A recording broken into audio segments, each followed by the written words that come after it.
It's very clear there is some sort of gang war happening in the Lower Mainland. In the last month, we've seen several shootings in very public places, often in the middle of the day. So what's happening here? Let's bring in Manpreet Sarai with the Archway In It Together anti-gang program in Abbotsford.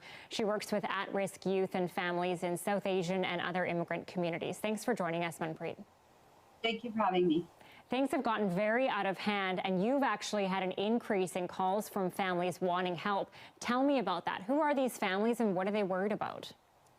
Yes, so after reports of gang violence in the community or in neighboring communities, our parents are very worried about their youth, whether their youth are involved in the gang activity or whether they're not. So if they are involved in the gang activity, the parents call worried that their son's going to be next, whether this youth has buy-in to any of the programs that have been offered to them, or if they haven't, then these parents are very worried that their child is going to be next. Yeah, I mean, I'm hearing stories from the community right now, parents who say their kids come home, kids as young as, grade 8 and 9, their kids come home and ask if they know any gang members, because right now it's cool to know a gang member. It's pretty shocking. So what are you hearing from youth about what's going on right now and what this increase in activity is all about?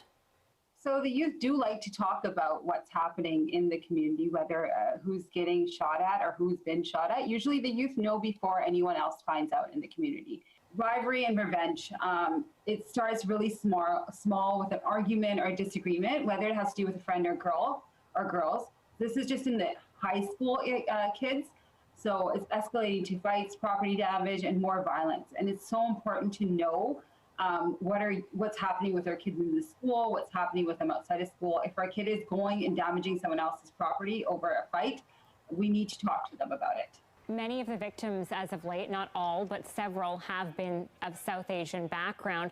And I want to be clear, we know this isn't just a South Asian problem, but I do want to hear about some of your specific observations about gang involvement in the community. So with our South Asian youth, each of our youth that we work with have their own story of why they got involved. Whether it was a sense of belonging, identity, control, others seeking protection because they have been victims of violence. Also seeking connection because their parents are away working, sometimes days, sometimes weeks at a time. They have connections through their cousins and other generational gang members who are already involved in the gang lifestyle. We noticed that young South Asian males with developmental disabilities were also at risk of gang recruitment. There are many factors, the sense of belonging and wanting to fit in. Some of these youth did not get tested for their developmental disabilities until they hit middle school or high school. And by the time they got there, they were just trying to fit in with the rest of the youth. So due to that, the lack of support, whether it was emotional or academic, they started joining those different gangs just so that they could show that they were one of them and that they could fit in. What's been the biggest challenge for you in trying to counsel and support these youth and families? What makes it hard to do? Yeah, so the challenges are the understanding between the parents and the youth. The parents are more into the culture, the Canadian culture, and the parents are still adjusting to the ways of the Canadian culture, trying to get used to it.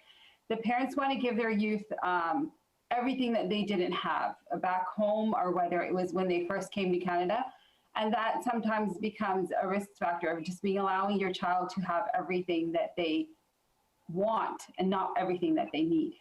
Manpreet Sarai is a supervisor and gang prevention family educator from Abbotsford. Thanks for joining us tonight.